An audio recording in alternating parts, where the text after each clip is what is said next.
ഇഷ്ടമാണോ? എന്നാൽ ഞാനൊരു കഥ പറയാം. മുത്തുനബിയുടെ കഥയാണ് കേട്ടോ. അന്നൊരു പെരുന്നാൾ ദിവസമായിരുന്നു. മദീന നഗരം ജനങ്ങളാൽ നിറഞ്ഞിരുന്നു. എങ്ങും ബഹളങ്ങളും സന്തോഷങ്ങളും. നബി തങ്ങൾ പള്ളിയിലേക്ക് നടന്നു നീങ്ങി. കുറച്ചു ദൂരം പിന്നിട്ടപ്പോൾ ഒരു മൈതാനിയിൽ കുറെ കുട്ടികൾ കളിച്ച് രസിക്കുന്ന സുന്ദര കാഴ്ച നബി തങ്ങൾ കണ്ടു. എന്നാൽ ഒരു കുട്ടി മാത്രം അവരിൽ നിന്നും മാറി സങ്കടപ്പെട്ടിരിക്കുന്നത് നബിയുടെ ശ്രദ്ധയിൽപ്പെട്ടു.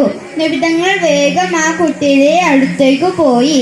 മുഷിഞ്ഞ വസ്ത്രം ധരിച്ച് സങ്കടപ്പെട്ടിരിക്കുന്ന ആ പൊന്നു മോനോട് നബി തങ്ങൾ ചോദിച്ചു, എന്താ മോനെ നീ ഇവിടെ ഇരുന്ന് കരയുന്നത്? ഇന്നു പെരുന്നാളല്ലേ, എല്ലാവരും സന്തോഷിക്കുന്നത് നീ കണ്ടില്ലേ, നീ എന്താ അവരുടെ ഇപ്പം കൂട്ടുകൂടാത്തത്?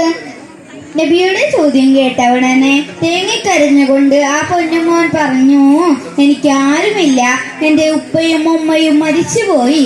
ഇത് കേൾക്കേണ്ട താമസം അള്ളാഹുവിന്റെ റസൂൽ ആ മോനെ ചേർത്തു പിടിച്ച് വീട്ടിലേക്ക് കൊണ്ടുപോയി. വീട്ടിലെത്തിയ നബി തങ്ങൾ ആയിഷ ബീവിയെ വിളിച്ചു. ആയിഷ നബിയുടെ വിളി കേട്ട ആയിഷ ബീവി ഓടിയെത്തി. അപ്പോൾ നബി തങ്ങൾ പറഞ്ഞു, ആയിഷ, നീ ഇവനെ കുളിപ്പിച്ച് പുതിയ വസ്ത്രം ധരിപ്പിച്ച് വയറു നിറയെ ഭക്ഷണം കൊടുക്കൂ. ഇത് കേട്ട ആയിഷ ബീവി ആ മോനെ വാരി എടുത്ത് അകത്തേക്ക് കൊണ്ടുപോയി. അവനെ കുളിപ്പിച്ച് പുതിയ വസ്ത്രം ധരിപ്പിച്ച് വയറു നിറയെ ഭക്ഷണം കൊടുത്തു. അപ്പോൾ അവനോട് നബി തങ്ങൾ പറഞ്ഞു, ഇനി നിനക്ക് ആരുമില്ല എന്ന് പറയരുത് കേട്ടോ, ഇനി നിന്റെ ഉപ്പയും ഉമ്മയും ഞങ്ങളാണ്.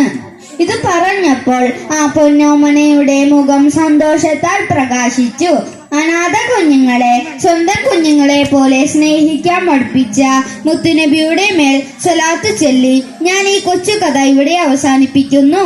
സല്ലല്ലാഹു അലാ മുഹമ്മദ് സല്ലല്ലാഹു അലൈഹി വസല്ലം.